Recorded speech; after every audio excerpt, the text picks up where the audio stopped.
So here is an example of what we would consider a good swing.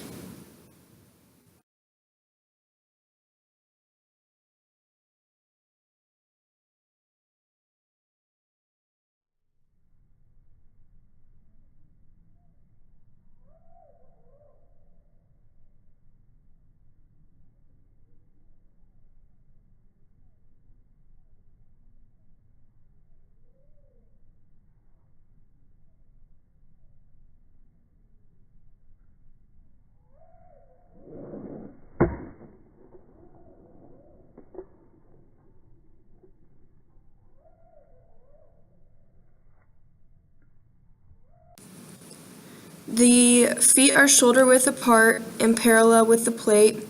With an open stance, it gets the bat into the strike zone quicker.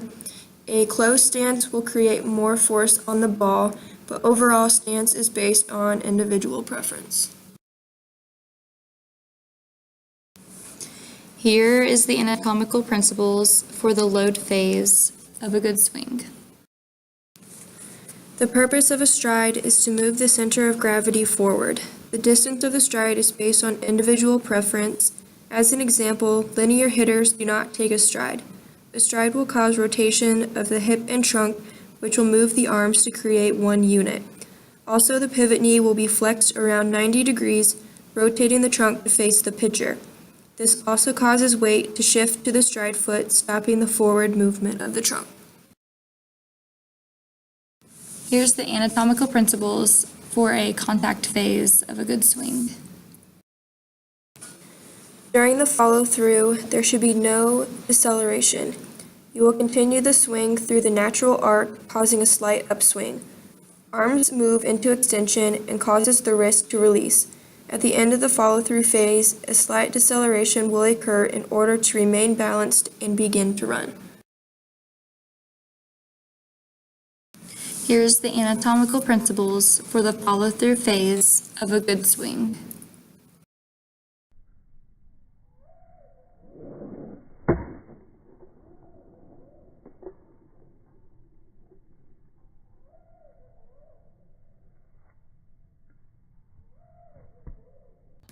Here's an example of what we would consider a bad swing.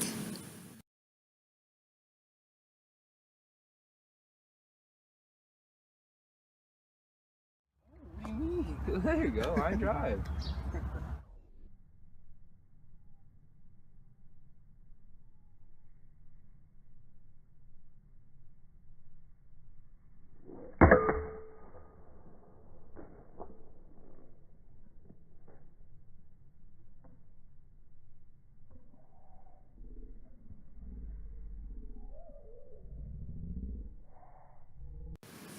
Even though stance is an individual preference, an unexperienced or low-skilled hitter will stand in an unnatural position, causing the feet not to be shoulder width apart and not parallel with the plate.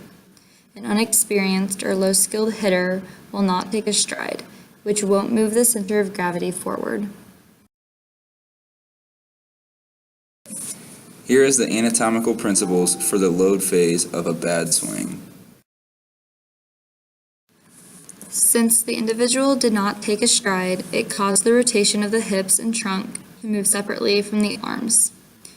Due to the lack of uniform rotation, it caused the pivot knee not to be flexed at 90 degrees, and the hitter is not facing the pitcher.